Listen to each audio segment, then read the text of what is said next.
3, 2, 1. All right. So welcome to the coaching roundtable with Coach Ant and Coach Creek. Tonight, our guest is Coach Bobby Ramsay from Mandarin High School in Florida, the Jacksonville area. That's Duval County, right, Coach? Yes, sir. All right. So, let's get into it right now. We're glad to have you on the show. We were supposed to be on a little earlier, but we had some technical difficulties. But now we got you on right now, and we're excited to have you. So, Coach, let's just get right into it. Can you tell us a little bit about your background as a player and as a coach and everything like that? Yeah, as a player, I went to high school in Texas and played at a high school in San Antonio. And then I played small college football at McMurray University in Abilene, Texas. I graduated from there in 2001 and got into coaching right after that. When I was getting my master's degree at FSU, I coached at Lincoln High School. And I was fortunate to get there just in time to, ride the coattails to a state title. And that was a great experience.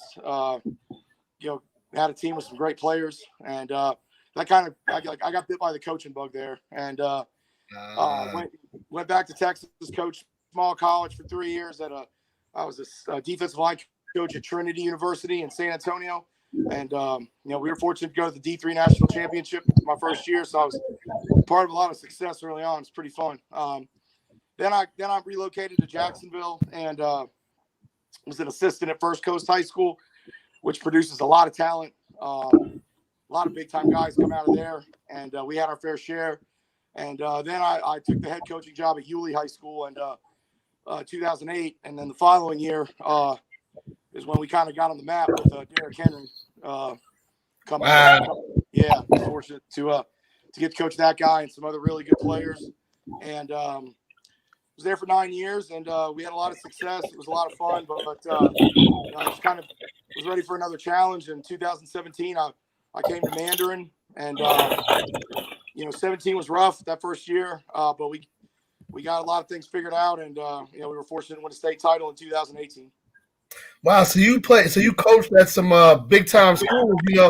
I'm looking at Tallahassee, Lincoln, man. That school was the feeder school for FSU for decades, man. You had Fred Rouse down there, they had like Willie Browns. They had they had so many guys. Me as because we're gonna get the Creek. Creek's a big time Alabama fan, and I'm a big time Florida State fan. I had family that played for Florida State. Shout out to Fred Jones. Shout out to Marvin Jones. Shout out to Fred Jr. They all play down there, and all the schools that you listed are like big time programs. Your school right now. Mandarin is a big time. Yulee's big time. What else? Tallahassee Lincoln's big time. And you're talking about even Trinity. A lot of people don't know how big time Trinity is. They're big time as well. So that's just your resume is great. I got lucky, as an assistant to be at some good places and learn from some really good coaches, and see what it's like to how to coach great players. It's it's not as easy as you think. There's a lot that goes into it, and a lot of dynamics that are created when you have guys on your team like that, and so I was fortunate that when I did come into that situation as a head coach, I'd seen how other guys had done it. So, I was able to kind of know what to expect. I even wanted to get the First Coast. I forgot about them, like Jermaine Thomas and all of them. Oh, yeah. He was our running back. Was our defensive end, linebacker. Yeah, First Coast is, flooded Florida State. Nigel Carr and Tavares Barnes and all them. Yeah, some good guys that came out of there. Oh, yeah. I was there when all those guys were there. It was a lot of fun. I know my stuff, man, to a degree. But Creek, you said you had something to add. I know you had something to add, Creek. Yeah. Well, first of all, welcome, Coach. Excited to have you on. Once I saw your resume, I really got excited to talk to you. I was like, I got to be a part of this. You know what I mean? So Thank you for being here. I'm glad to be especially here. once I saw you coached Roll Tide Derrick Henry. Yeah. But I want to get right into that, right? So as a coach, and you hit all this talent. When you had a kid like that, did you think if he does all the right things, he's special? There's a good chance he can make the league. Can you just sometimes see that certain kids are just special? Yeah. I mean, he was one, after his 9th grade year, you're sitting there going, as long as he stays on the course he's on, obviously he can't help injury. But I mean, it was really at that point you could say it's a greater likelihood that he was going to make it than not make it. He was just he had too many things going for him physically, in addition to the off the field intangibles that, he checked a lot of those boxes. And really, like I said, the only thing you're worried about was, can he stay healthy? And he's been able to do that. Yeah. There's certain guys when you see him on the football field, whether or not obviously Derek being around him every day, but certain guys you coach against where, you're like, all right, that guy's an NFL body, sometimes even to the point where you're like, if you took that guy off the field on Friday night and, put an NFL jersey on him and asked a person, okay, is that a high school kid or is that an NFL guy? They'll have to think about it before they answer because, I mean, the physically they're just that impressive. So those guys, there's certainly those guys that, I think you probably are. It's easier to tell in a sport like basketball. But there's guys out there for sure. And Derek was one of them. I mean, I would have been disappointed if he didn't make it to the NFL. Yeah. So I just want to know, like in high school, like, we all know how big he is now, but like, as a freshman, could you just tell us, like, how big he was, like, when he came in as a freshman? He was tall. I don't know that he's gotten a lot taller since he was a 9th grader. He had that same height. He was skinnier. He was definitely skinnier. But I'll tell you, by the time he was a junior and a senior, physically, I when he left us, he was probably about 230 something.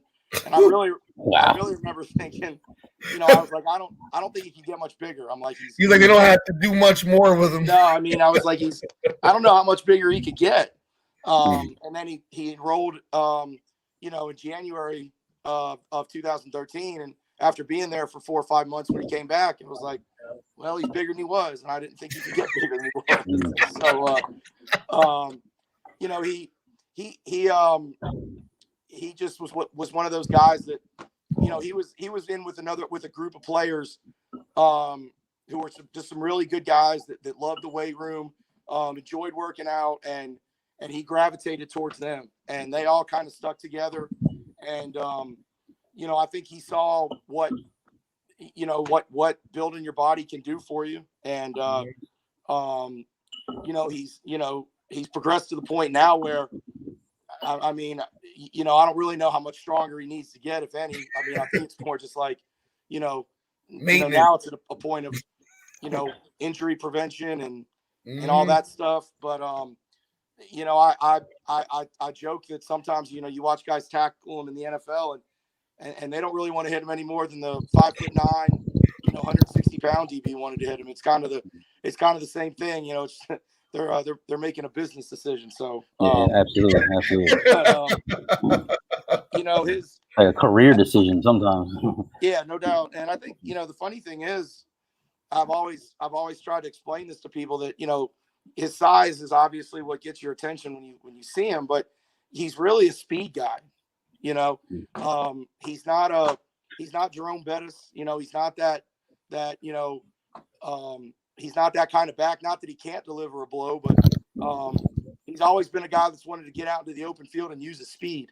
And I think the size allows him to get out into space, and then once he does get going, he's just really hard to bring down.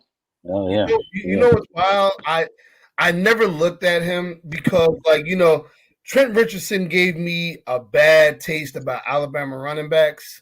Trent Richardson, because, like, as epic as he kind of, didn't do well in NFL. So I was figuring when they took Derrick Henry, I was like, man, this guy's maybe a plotter, whatever, Alabama. But then he has that season where he just goes off and turns into like a mutant. I'm talking about, you see, I guess because he's so big, it doesn't feel like he's running fast. Right. But He's just pulling away. But he's pulling away from guys. And I'm like, Yeah. man, like Yeah. a guy at that size is pulling away from like DBs and everybody else. I'm like, man, like this is crazy.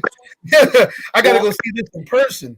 And I think I think every year he's always made it a point to try to grow as a player, expand his skill set, whether it's, getting better at blocking or catching the ball to the backfield or, even in the NFL, I think in the first couple of years, one thing he had to kind of come to terms with was, a 3-yard run in the NFL is not a bad play.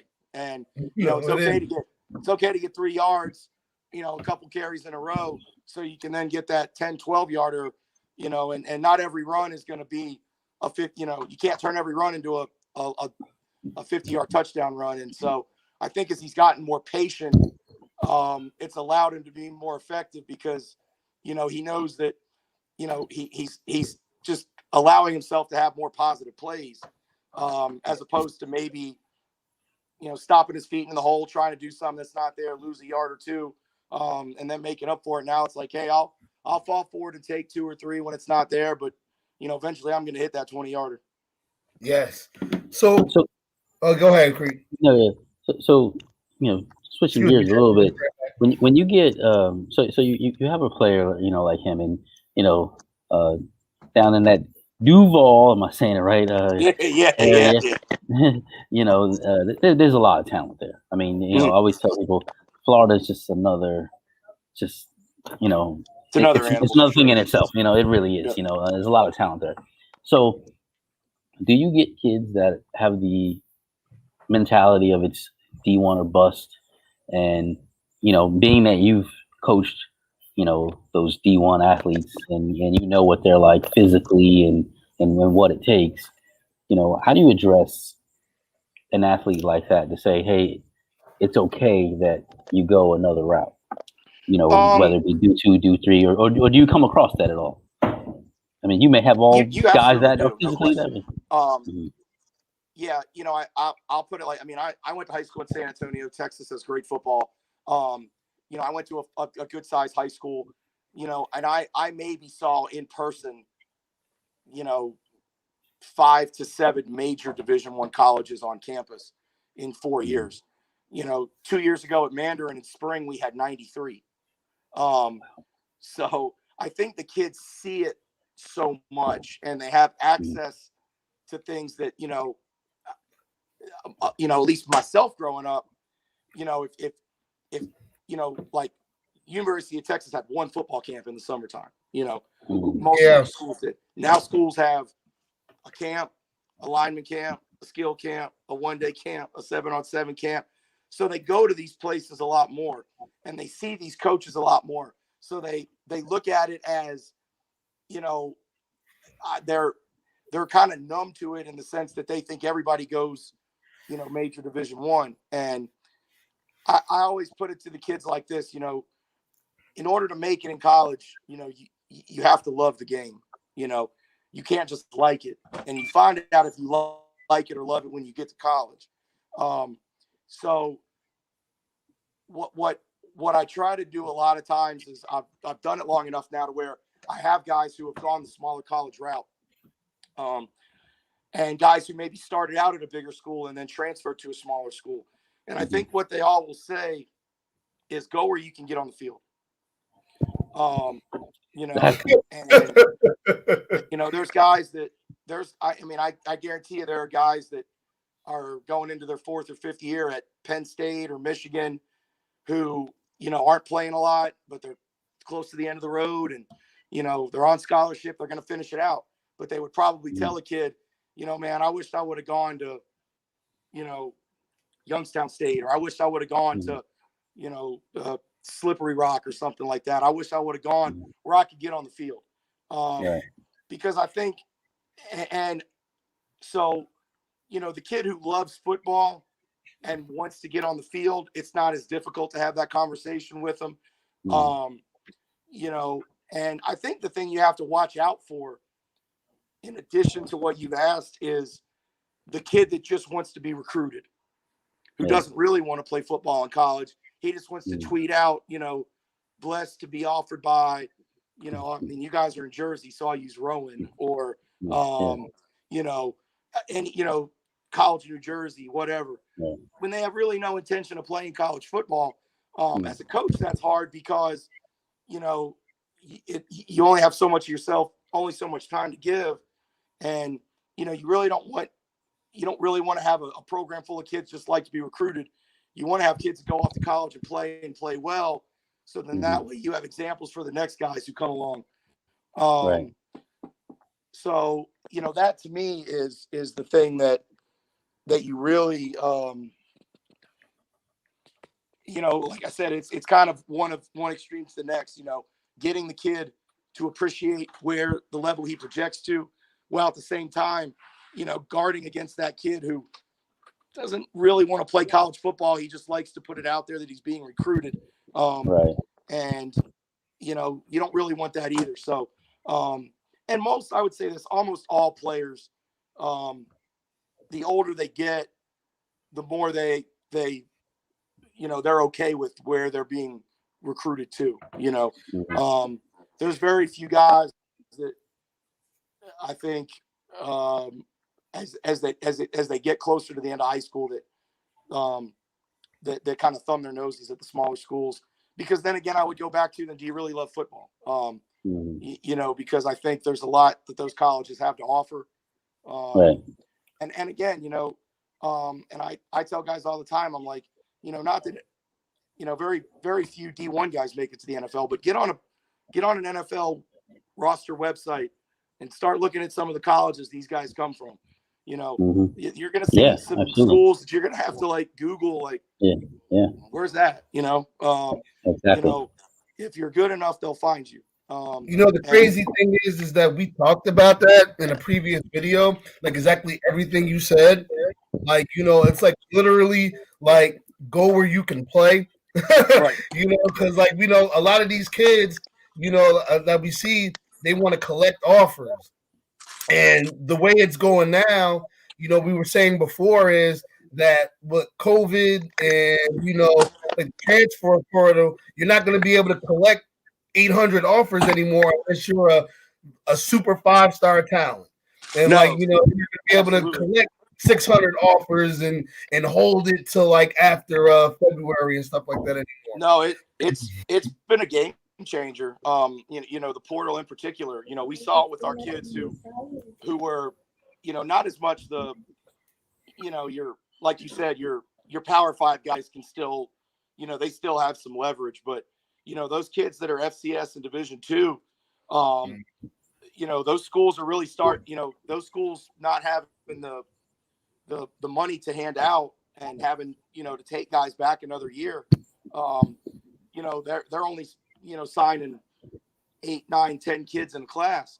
Well, they're either going to go the portal route or they're going to go JUCO. And, you know, the high school kid is kind of getting squeezed. So, you know, if you're one of these guys that wants to play the game and you know, tweet out offer after offer, yeah, that's a dangerous road that's a dangerous game to play, because the schools, I think, get,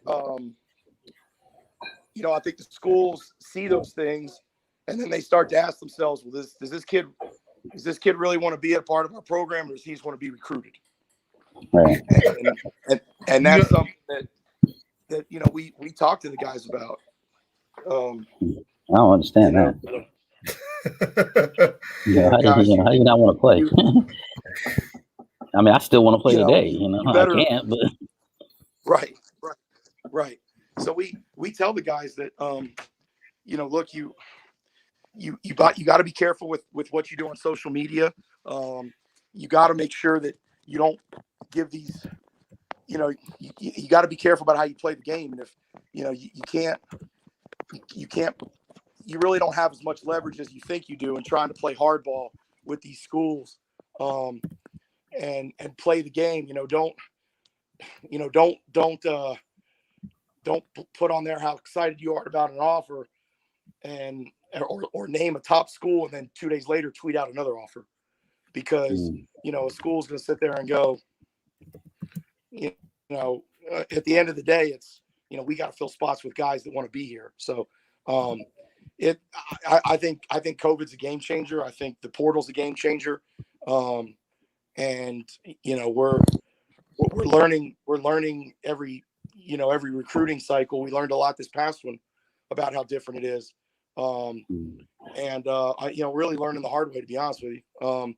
You're not, you're finding out that, if you're a coach at a school that, you're not on the hot seat, but maybe you are a little bit, do I want to go sign this high school kid, or do I want to sign this JUCO guy? And I might end up be able to have him for 3 years. Right. So it's tough.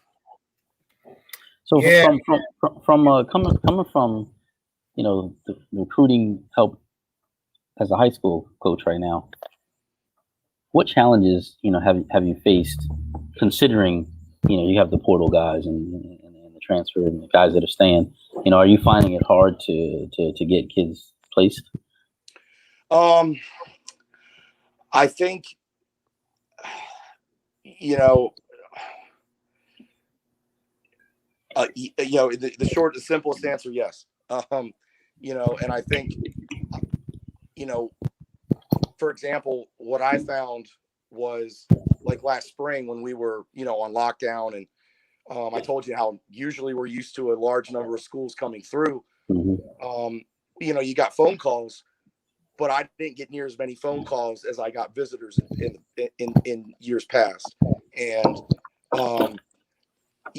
before, if a coach sends if a head coach sends an assistant down to our area to recruit, it's real easy for him to know if the coach came by my school or not, where now maybe I don't feel like making 10 phone calls today, maybe I'd rather go do something else, but I can tell the coach, I called these guys to do my due diligence in recruiting. And I found that we didn't have as much coming from the colleges. So, it was on us more to, get the word out about our kids and make sure that you are always available to respond to a phone call or to an email or to a text message. And, the hard thing, like we had a kid who signed with Mississippi State, great player, Nick Mitchell. He was a guy that I really felt like, and don't get me wrong, I mean, Mississippi State's SEC, it's great, but I felt like if colleges had gotten eyes on him in May or in the summertime, that he might have jumped up even more, because he had that kind of junior to senior physical spike, but you couldn't see him, and I will tell anybody, I don't care how analytical or how detailed or broken down they say that their evaluation process is, more than 50% of that process is that initial eye test. That initial snap, when I look at you, you can play for me or you can't. And it's very hard to overcome that. And if there's questions, fear is big in recruiting, and schools are very afraid to make mistakes. So, if they've seen this other kid in person, they haven't seen you, they're going to take the other kid. And see, that's such an important thing, right? Even though he landed at a D1, major school, he was still missed. So I think he was. Yeah. So I mean, there's that. So there's a lot of young athletes or student athletes that get missed. I mean, because even the D1 guys are still getting missed. So it just happens. So that leads me into the next thing. How do you feel? I know coaches take pride in getting their kids placed and everything. But how do you feel? If you found out a kid,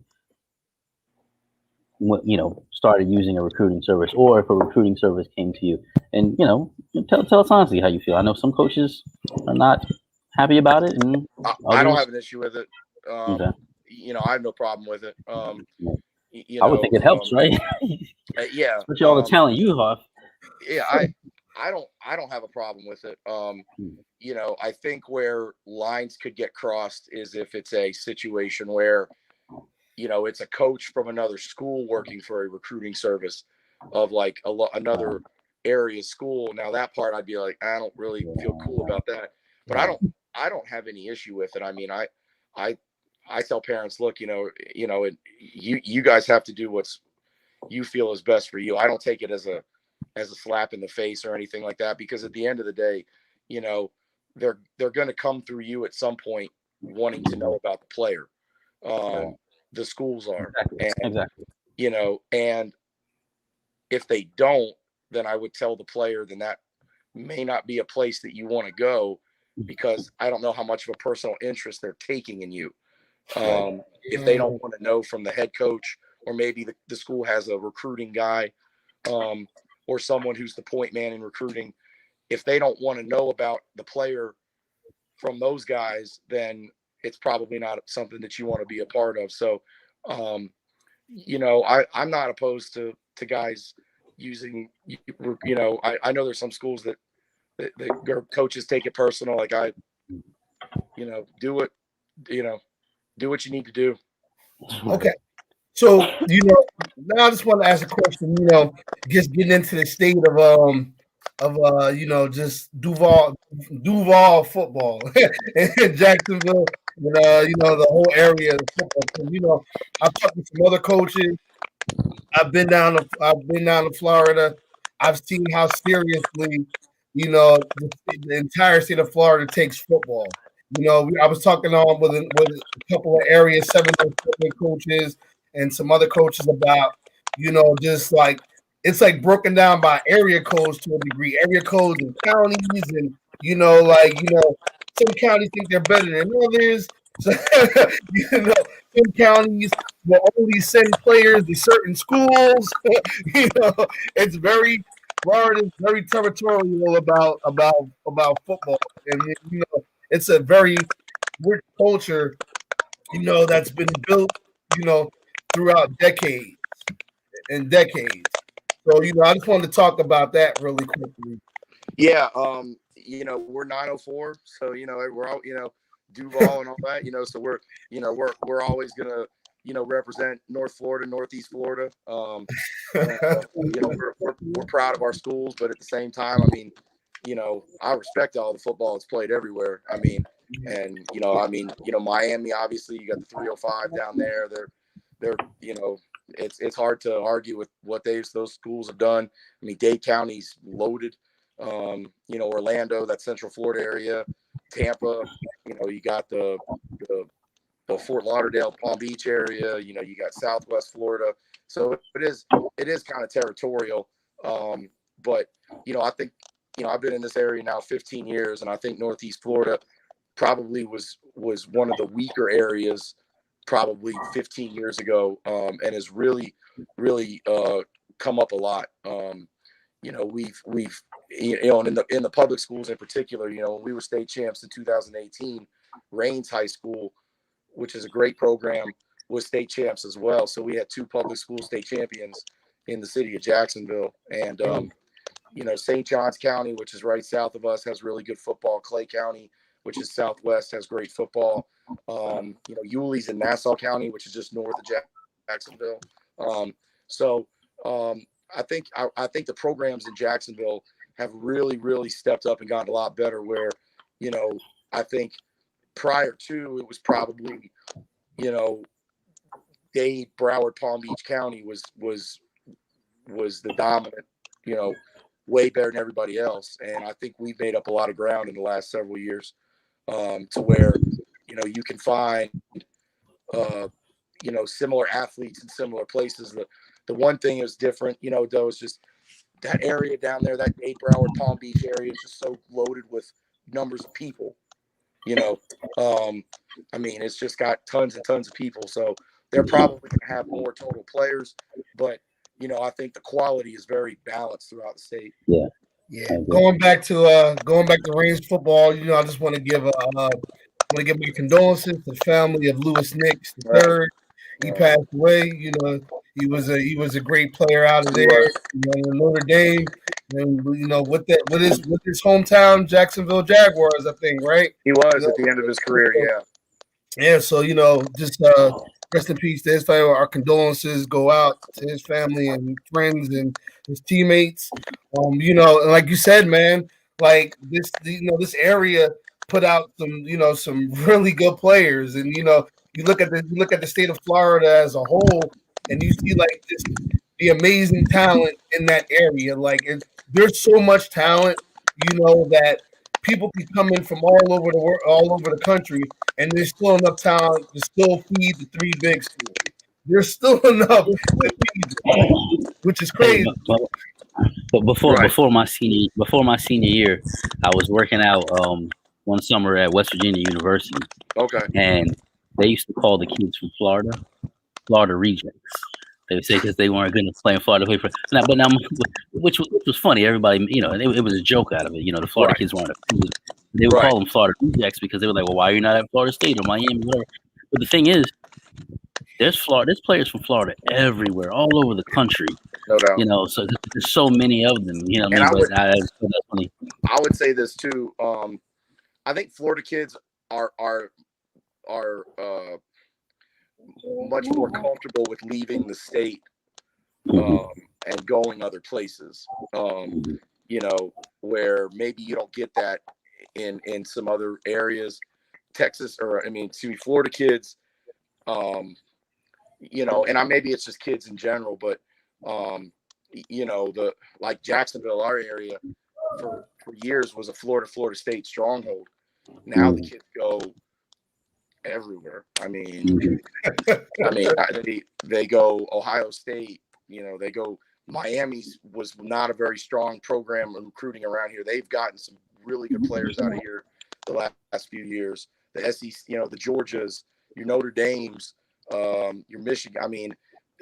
Kids will go anywhere that they feel like is the right fit for them and the right opportunity. So it's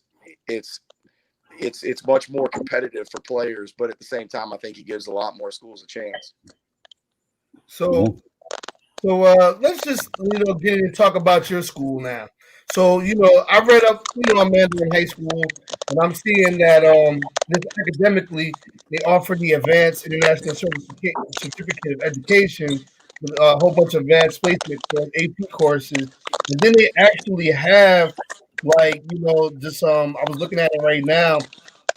It has a medical academy that's certified by the state of Florida, which I think is like pretty impressive. So it's like, you can come out of high school with something serious, No, it's a great school. There's, that program, is very strong, and we're fortunate to be such a well-rounded school and have such a strong academic base. Yeah, that just I would see as a college coach, I'm seeing that. I'm just like, okay, not only can I get a good player, but I can get a pretty good student as well. Right. Yeah, our kids are ready for college when they leave here. Wow. And that's something that's really important. That they can go into a college lecture room and not be intimidated and feel like that they can't do the work, or they can't process the information. So we're fortunate that the teachers, and really it's a village that brings them up, and we're fortunate to have the kind of school that we do. Shout out to all the teachers and support staff at the school. We really we appreciate you for and I'm sure Coach Ramsay appreciates you for keeping the kids on the path, keeping them eligible, and having them ready to go to school, on both ends. And I'm sure, like you said before, that helps you on the field. That helps you on the field because it makes processing information and communicating and knowing where they're supposed to be. So Sure. We can all be happy for that. So, what I also want to talk too is about let's talk about that championship season because I'm interested in that. So, just kind of break that down for me. How did that unfold? What players were? I know all players were, essential to it. But everybody has key players that were essential to that run. We well, it was a crazy year. We started out 2-3, and we were a 2-minute drive away from starting out the year 1-4. So we played a really really difficult schedule, and that got us ready for the second half of the year. We went down and beat Apopka High School, game 6, who's a powerhouse down here, and that really turned our season around, and I think gave the kids the confidence that, hey, you can beat anybody. And we got hot.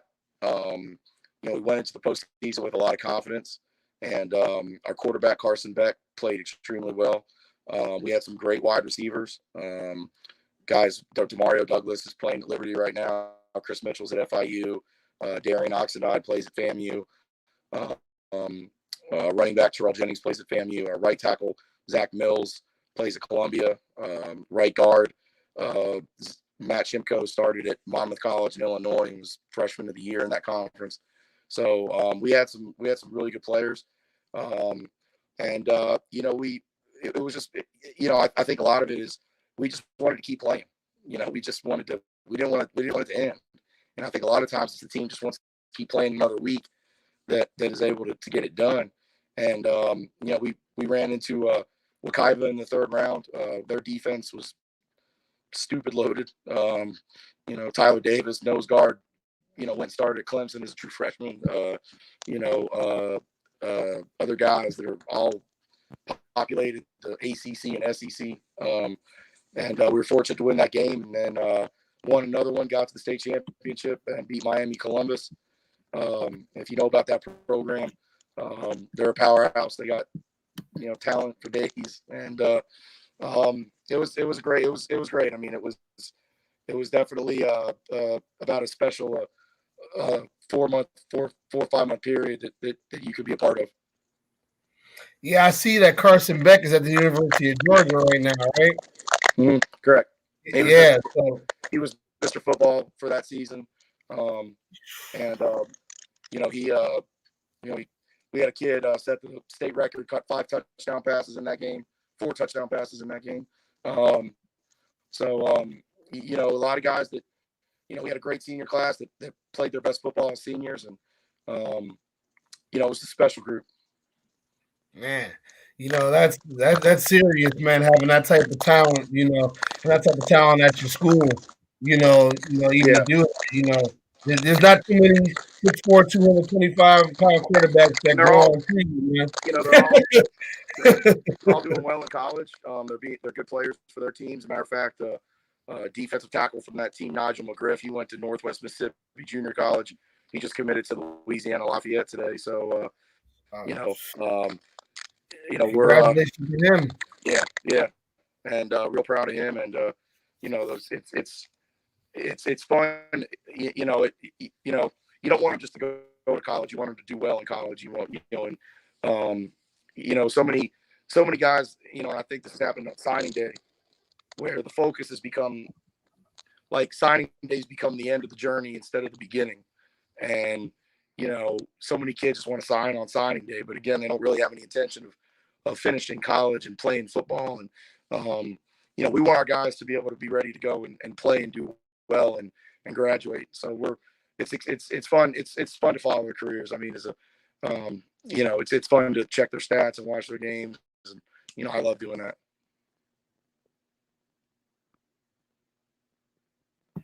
So yeah, that's great. We're looking at that, and I'm listening to what you're doing, with everything and how everything's going with that, and it's just incredible. The type of talent you had go there, and how you want your guys to succeed. Now, for this year, what do you have any guys on the national radar right now that schools are looking for? Like, D1 guys? Yeah, we have a safety, Tony Carter, who's got a Maryland offer right now, and he qualified for the state wrestling tournament this weekend. So, heck of an athlete, heck of a player. our 23 class, Jeremiah Shack's a wide receiver. He's a blue chip kid. It's Maryland, Miami offers already. TJ Lane, a running back, who I think is going to be special and can be a Power 5 guy. Played linebacker this past year, but he's going to be our primary running back this year. And excuse me, linebacker Carmelo Murphy, who started for us since he was a 9th grader. He's a heck of a player. So those guys, and our 24 class, is one we're excited about. We think there's probably 4 or 5 Division I guys in that group as well. So we're excited about the guys. We have some young quarterbacks. We have a junior quarterback, Jamari Arvell. We're excited about.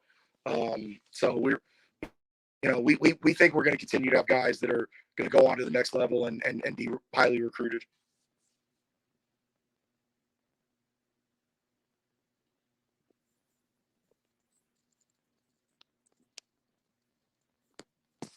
I had to add myself to the stream again. I messed up. So yeah. So talking about those guys again. Those guys all seem big time. They all seem big time, and just like great player. And that's that's a crazy amount of talent. Because me and Creek have both coached on the high school level. Creek coached on the college level, and things like that. And I've seen like Division I talent. We've had Division I talent, but never at the same level as you've had. Like you've got like legit, like like guys that are doing a hat ceremony. Like Yeah. what I'm saying, like doing a hat ceremony at the All American games, like that type of marquee player. Like problem is too many guys on our too many players on our schedule, or too many teams on our schedule have those guys too. So I know. And I was trying to say, man, I gotta get, when all this COVID stuff comes down, man, all the coaches I talked to, I gotta get down there and watch some games, man, because I'm all down for great football, but I gotta get down there and see some games. I gotta see these mutants firsthand. Absolutely.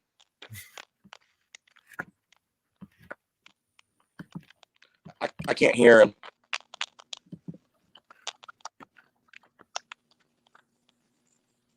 Your mic's not working.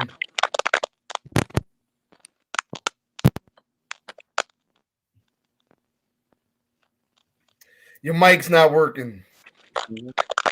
Yeah, turn it up.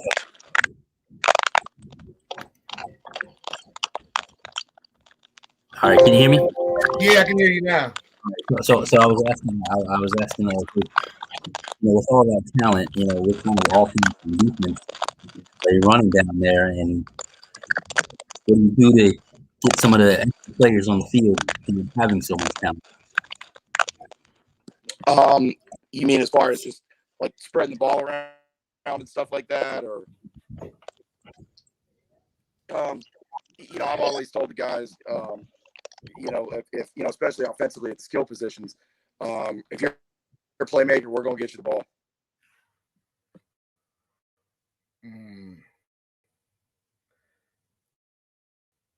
Sorry. Right here, me? You guys got me. Sorry. Yeah, hello. Can you hear me? Yeah, I can hear you. I can hear you. I can't hear the coach. Let's tell our coaches to get the ball to him and put. So we have to. It's our job to give our playmakers the ball, and if you prove that you can make plays, we're gonna get it to you. And it's sometimes there are some personality management that goes into it, but eventually they're gonna get there. So we tell them, look, you'll get your keep doing what you're doing. Maybe certain weeks you don't get the number of touches that you want, but the way it works out, it's going to come back the next week. You're going to get, we have those challenges in 18 for sure. So we had a lot of really good skill guys, but once they all saw that they were going to get their opportunities, make plays, it was all good. Okay. So another thing I wanted to ask was how do I say this right? What kind of I know you don't want to I ask all players, all coaches this. What kind of offense do you run? Just a framework. You don't have to give me everything because I know you don't want to give up everything. But, what kind of offense do you run? Are you an offensive guy? Are you a defensive coach? Or are you an aggressive guy? I'm a defensive guy, but I understand you got to score points. So, I don't want to, hamstring our offense. We're playing our best football when the ball is coming out of the quarterback's hands quick, and we're running the ball between the tackles well. We're a big RPO team, so we're gonna try to go where you're not. We're gonna be calculated with the shots we take down the field, and we're gonna get the ball to our playmakers in space and try to motion formation you, confuse you pre-snap, and make sure that our quarterbacks, centers, and running backs protect the football. And that's kind of I think us play the stuff we line up in. It looks probably a lot like what a lot of other people are doing. But we're definitely trying to spread. We want our quarterback to be a point guard and distribute the ball. Okay. So you like guys like to get it out there. But I can see if you're a defensive guy, are you pretty aggressive on D? Do you like to get out there? Are you a blitzer or?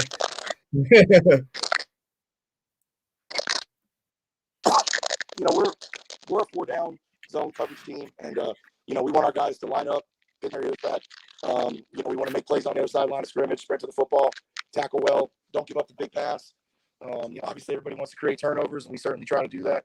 We like to move our front around, and we'll bring pressure at times.